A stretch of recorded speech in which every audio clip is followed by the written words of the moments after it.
जी नमस्कार। स्वागत है दोस्तों आपके अपने यूट्यूब चैनल हिंदी परीक्षा इसके पर। तो जैसा कि आप सभी लोग जानते हैं कि हम लोग टेट कम रिक्रूटमेंट टेस्ट जो होने वाला है उसके बहुत सारे वीडियो ऑलरेडी अपलोड कर चुके हैं। आज हम इस वीडियो में बात करेंगे role of family in personality development, अर्थात किसी भी व्यक्ति के पर्सनालिटी डेवलपमेंट में फैमिली का क्या रोल रहता है, फैमिली का क्या रोल है, उसी के ऊपर हम लोग आज इस वीडियो में बात करेंगे। आंसर तो लिखना नहीं है। अगर आप लोग अच्छे से समझ जाते हैं तो जब क्वेश्चन वहाँ से पूछा जाएगा, जो टेट में क्वेश्चन आएगा वहाँ से आप लोग यहाँ से उसका आंसर आप लोग निकाल सकते हैं। और वैसे भी बाद में हम लोग जैसे ये टॉपिक ख़त्म होता है उसके बाद हम लोग इसके ऊपर एमसीक्यू भी डिस्कस करेंगे, जो कि ऑलरेडी 500 एमसीक्यू का सीरीज जो है एक चल रहा है। The family plays a crucial role in personality development as it provides the first social environment where an individual learns values, behavior, and emotional responses. Below are the key ways in which the family influences personality development. मतलब जो family होता है वो बच्चे की personality development में उसका एक क्रूशियल रोल होता है। पर्सनालिटी को हम लोग व्यक्तित्व विकास में बोल सकते हैं कि व्यक्तित्व विकास या फिर पर्सनालिटी डेवलपमेंट में परिवार का महत्वपूर्ण भूमिका होती है, क्योंकि परिवार वो पहला सामाजिक वातावरण है जहाँ एक व्यक्ति अपने मूलभूत मूल्य, व्यवहार और भावनात्मक प्रतिक्रिया सीखता है। मतलब फैमिली ही वो जगह है जहाँ पे बच्चा लोगों से व्यवहार किस तरह से किया जाता है वो सीखता है, उसके जो वैल्यूज़ हैं वो सीखता है, इमोशनल जो भावनात्मक जो प्रतिक्रिया होती है उन सारी चीज़ों को वहाँ पे फैमिली में रहते हुए वो सीख लेता है। बताया गया है कि नीचे दिए गए बिंदुओं के माध्यम से परिवार की इस भूमिका को समझा जा सकता है। नीचे कुछ पॉइंट्स दिए गए हैं जिनको हम लोग अच्छे से समझने का प्रयत्न करते हैं। तो पहला नंबर पॉइंट है इमोशनल सपोर्ट एंड सिक्योरिटी। इसमें बताया गया है a loving and supportive family creates a sense of security in children, fostering self confidence and a positive self image. Next बताया गया है ए हेजिटाइल और नेग्लेक्टफुल एनवायरनमेंट में lead to low self esteem, anxiety और emotional instability. मतलब भावनात्मक समर्थन और सुरक्षा, इसमें एक प्यार और सहयोग देने वाला परिवार बच्चों में आत्मविश्वास और सकारात्मक आत्म छवि का विकास करता है। जिस परिवार में बच्चों को प्यार मिलता है, एक दूसरे का सहयोग मिलता है, वैसे परिवार में रहने वाले बच्चे आत्मविश्वासी होते हैं और सकारात्मक छवि वाले होते हैं। उनकी सोच जो होती है वो हमेशा सकारात्मक होती है, पॉजिटिव होती है। ठीक है। बताया गया है कि एक शत्रुतापूर्ण या उपेक्षापूर्ण वातावरण बच्चों में आत्मसम्मान की कमी, चिंता या भावनात्मक अस्थिरता का कारण बन सकता है। अगर बच्चे को किसी ऐसी परिवेश दे दिया जाए जिसमें एंजाइटी रहता है, इमोशनल इंस्टेबिलिटी रहता है, सेल्फ स्टीम की कमी है, तो वो जो एनवायरनमेंट होगा वो बच्चे पर क्या होगा, वो बच्चे पर गलत प्रभाव डालेगा। ठीक है। तो ये रहा पहला नंबर पॉइंट। दूसरा नंबर पॉइंट हो गया parenting style. Psychologist Diana Baumrind identified 4 major parenting styles that significantly influence personality। मतलब इसमें चार मेजर पेरेंटिंग स्टाइल्स के बारे में बात की गई है। साइकोलॉजिस्ट जो है डियाना बाउमरिंड। ओके। पहला है ऑथोरिटेटिव, दूसरा है ऑथोरिटेरियन, परमिसिव, और चौथा है नेग्लेक्टफुल।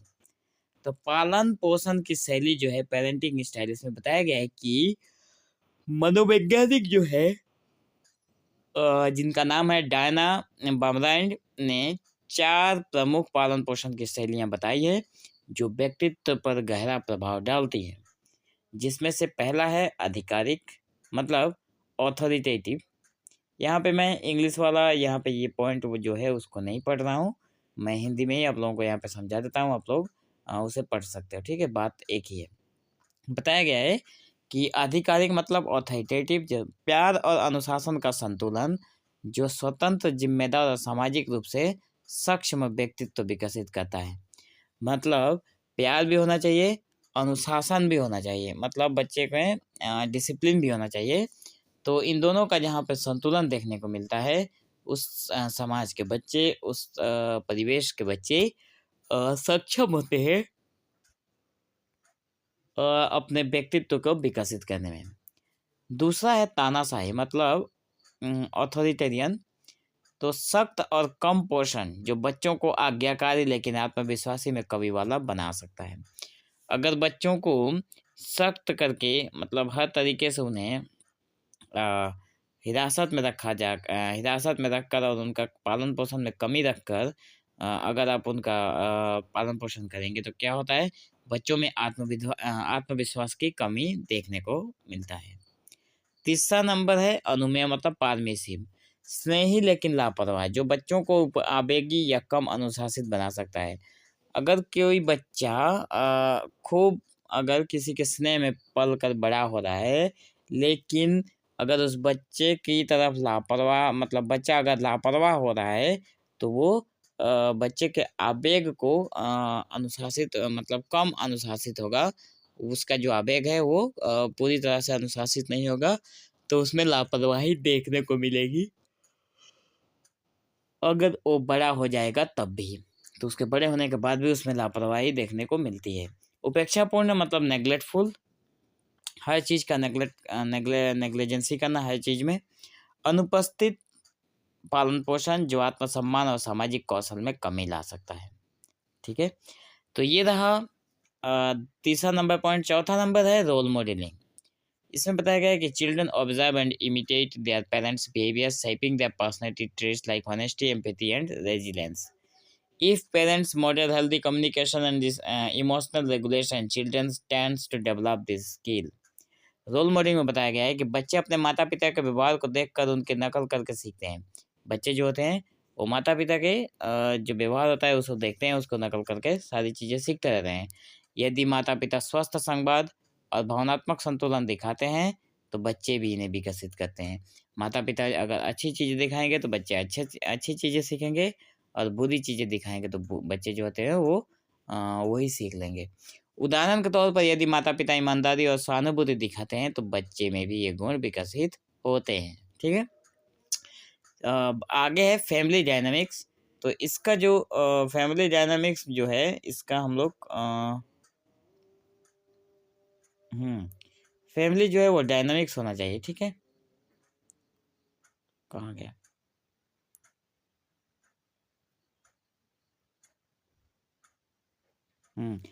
बर्थ ऑर्डर, यहाँ पे बर्थ ऑर्डर में बताया गया है कि Alfred Adler suggested that the position of a child, eldest, middle, youngest और only child can say personality traits. For example, मतलब यहाँ पे अल्फ्रेड एल्डर हैं जो सजेस्ट करते हैं कि जो चिल्ड्रन होते हैं वो एज के हिसाब से उनको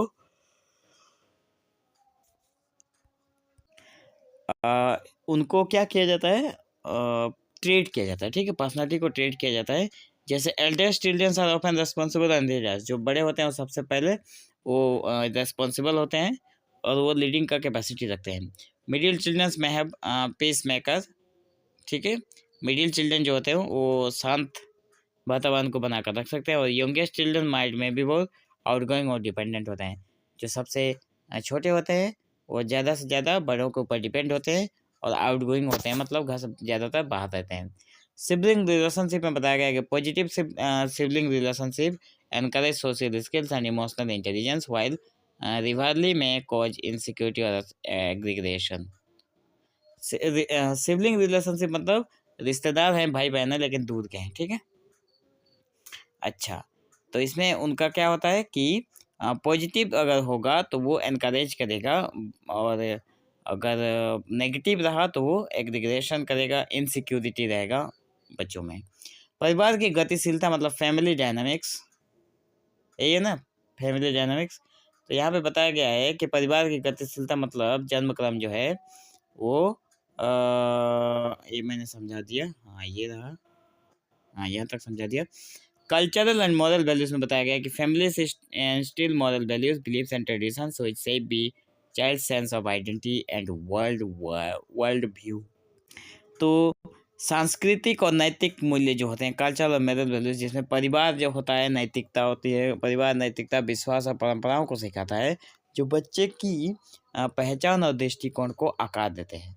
उदाहरण के तौर पर हम लोग देख सकते हैं कि यदि परिवार शिक्षा और परिश्रम को महत्व देता है तो बच्चा मेहनती और महत्वाकांक्षी बन जाता है। ठीक है, तो आगे बढ़ते हैं और 7वां नंबर देखते हैं, डिसिप्लिन एंड बाउंड्रीज। इसमें बताया गया है कि डिसिप्लिन एंड बाउंड्रीज में बताया गया है, कहाँ गया, डिसिप्लिन एंड बाउंड्रीज में consistent and fair discipline teachers self control, responsibility and respect of rules.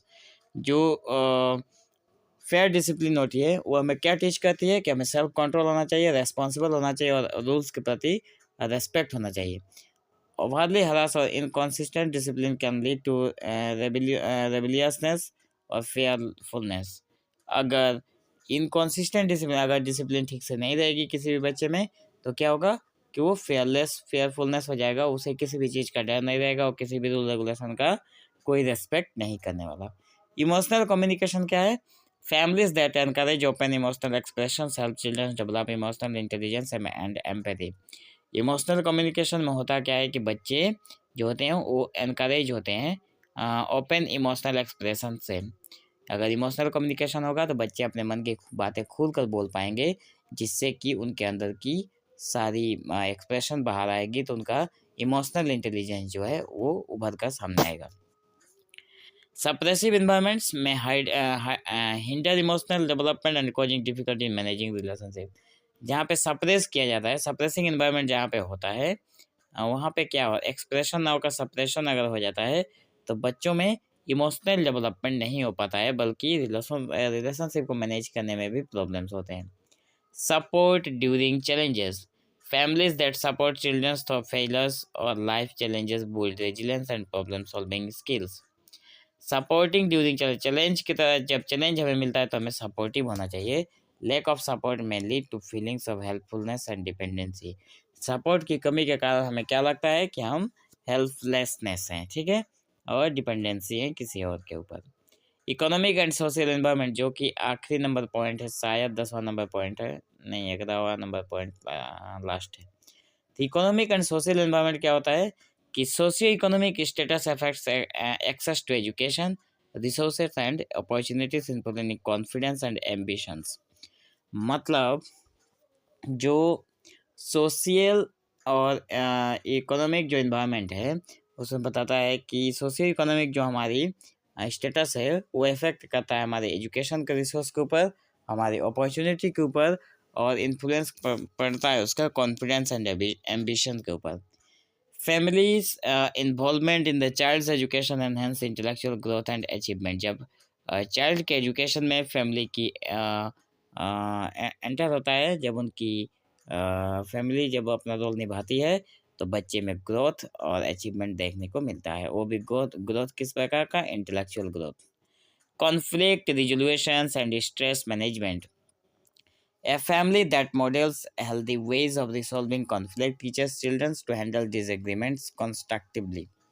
Exposures to constant family conflict may lead to anxiety, aggression और avoidance behaviors. मतलब a family that models healthy ways of resolving का मतलब जिस family में problems को resolve करने का, अगर किसी भी प्रॉब्लम को लेकर अगर कॉन्फ्लिक्ट हो रहा है, अगर झगड़ा हो रहा है, तो अगर वो उस फैमिली में अगर कैपेसिटी है उस प्रॉब्लम को सॉल्व करने के, तो बच्चे भी उस सारी चीज़ों को सीख लेते हैं। लेकिन अगर कॉन्फ्लिक्ट ख़त्म करने की अगर कैपेसिटी नहीं है, अगर फैमिली में एंजाइटी और एग्रेशन हमेशा बना रहता है, तो सारी चीज़ें बच्चों में भी बनी रहेगी और उनकी पढ़ाई जो चल रही होगी वो अच्छे से नहीं हो पाएगी। तो ये रहा जो फैमिली का रोल है पर्सनैलिटी डेवलपमेंट में। सारी तथ्यों को मैंने आप लोगों को देने की कोशिश की है। बारी कंक्लूजन है। कंक्लूजन जब आप आंसर लिखेंगे तब तो लगेगा, आंसर अगर कहीं पर आता नहीं है तो जरूरत नहीं है। पारिवारिक व्यक्तित्व विकास की नींव रखता है और भावनात्मक, सामाजिक और बौद्धिक विकास को बढ़ावा देता है। एक स्थिर और पोषण देने वाला परिवार वातावरण बच्चों को आत्मविश्वासी, सामाजिक और भावनात्मक रूप से मजबूत बनाता है, जबकि एक अस्वस्थ पारिवारिक माहौल उनके व्यक्तित्व विकास को बाधित कर सकता है। तो अगर यहाँ पे जो अंतिम लाइन में जो बताया गया है कि अगर बच्चों में घर पे जो कॉन्फ्लिक्ट अगर होते रहेंगे, हमेशा झगड़ा मारपीट होता रहेगा, तो बच्चों में क्या होता है कि पर्सनैलिटी डेवलपमेंट में प्रॉब्लम्स आ सकते हैं। तो आज की वीडियो में बस इतना ही, मिलते हैं हम लोग नेक्स्ट वीडियो में। तब तक के लिए पूरी वीडियो देखने के लिए आपका बहुत बहुत धन्यवाद।